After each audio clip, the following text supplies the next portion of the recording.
Apparently this post office needs help, but instead of hiring people, they are hiring KeyWes and cassowaries. Whatever it takes to get the job done, right? This is KeyWe, a chaotic 3D co-op puzzler that seems to be quite different from others out there. I check it out, give you the full details on what it's all about, as well as review it in today's video. Oh great, the cassowaries are fighting again.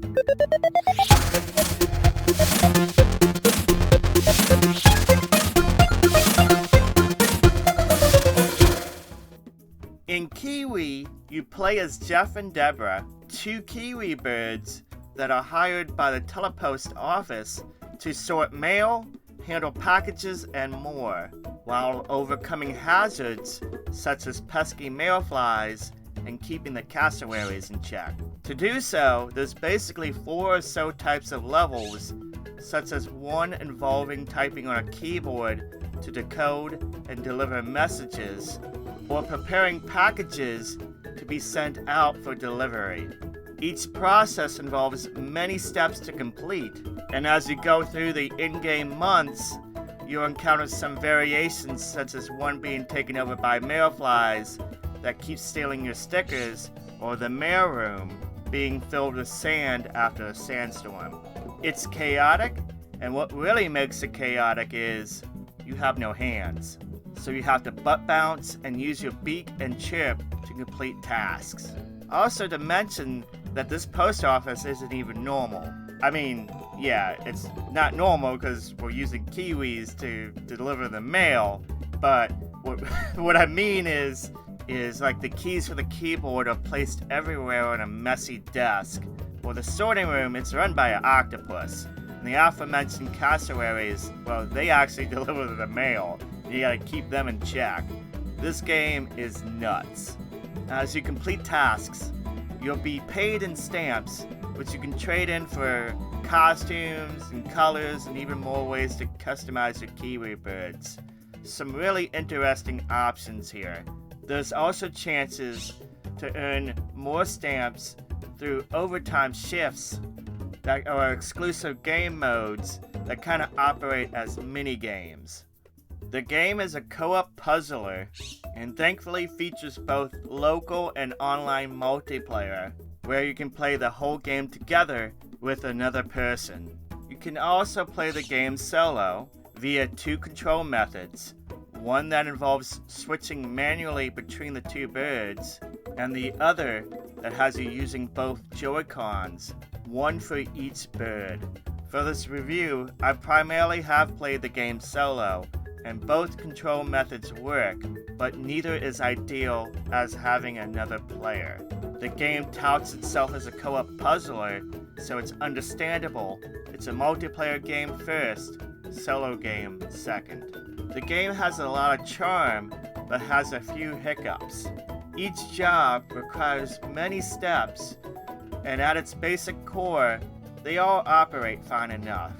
It's in some instances where they add too many conditions that it can go into the frustrating territory. A good example of this is in one mission, you have to type out messages by butt bouncing, but certain letters are missing and you have to decode what they might be.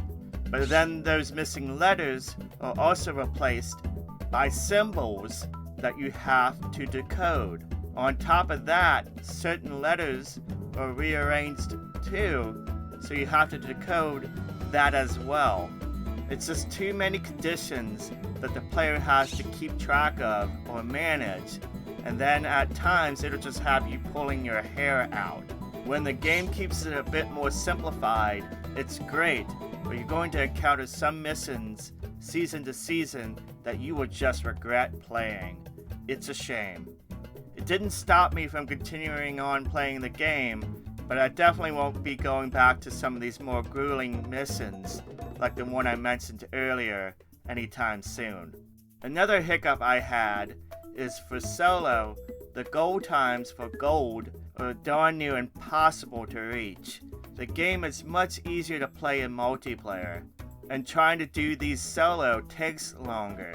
Both control methods for solo are neither ideal, and I feel like they might need to reduce times for gold for solo a little bit. Honestly, for both modes, for solo and co-op, they should have different times for each. Even knowing what exactly to do in a level, I could never hit gold in solo. Finally, there's a few technical issues around the game, specifically around the tutorials. Often on Switch, they would not load when starting a level for the first time. In some cases, I could never get the tutorial to load for specific levels and had to go out to the Switch menu and close the game out and restart. I had to look it up and ask around on how to play certain levels because of this. It's bothersome and annoying, and hopefully they fix it soon. You will need to access those tutorials because otherwise you won't know how to play. I was really excited for KeyWe, and I still think it's an interesting puzzler. It's just before getting it, you need to be aware of a few things. This game is best played in multiplayer through and through, and solo you might feel a little bit awkward and frustrated while playing. That and some of the levels are much stronger than others, and some levels will probably hurt your brain because they have too many conditions going on. And finally, be aware for the time being, there's a few technical issues with tutorials. That said, it has charm in spades though, and taps into the chaoticness that games like Moving Out and Overcooked have. When it gets it right, it's a fun family game. Just maybe a few tweaks for some patches or so, maybe that will make this game really, really shine. And that's the review for KeyWe. Again, I did have fun with it. It's definitely different for sure. The closest thing that I would say in vibe to it would be like It Takes Two, or like I mentioned, Overcooked and Moving Out. So let me know, guys, are you planning on picking it up, or are you gonna wait, or you're gonna pass on this one? If you found this video useful, give it a thumbs up. It helps out the video, helps out the channel. And if you're not a subscriber, consider subscribing. I do a bunch of videos each and every week, especially on the Nintendo Switch, as well as some retro games and some other stuff. I do a lot of game reviews, especially on indie titles, so if you're into that, you definitely want to make sure you're subscribed. And of course, a big shout out to the Kaiju Club Patreons. If you want to become a Patreon and help support this channel, check out the link on the screen right now. It's also in the description box down below. This video should be going live around the 1st of the month, so that's the best time to become a Patreon member, since Patreon membership always renews at the beginning of the month. Every little bit helps out with this channel, helps to bring games like KeyWe for review, so thank you for becoming a Patreon member. Thank you for watching, thank you for subscribing, have a wonderful day, and I will catch you next time.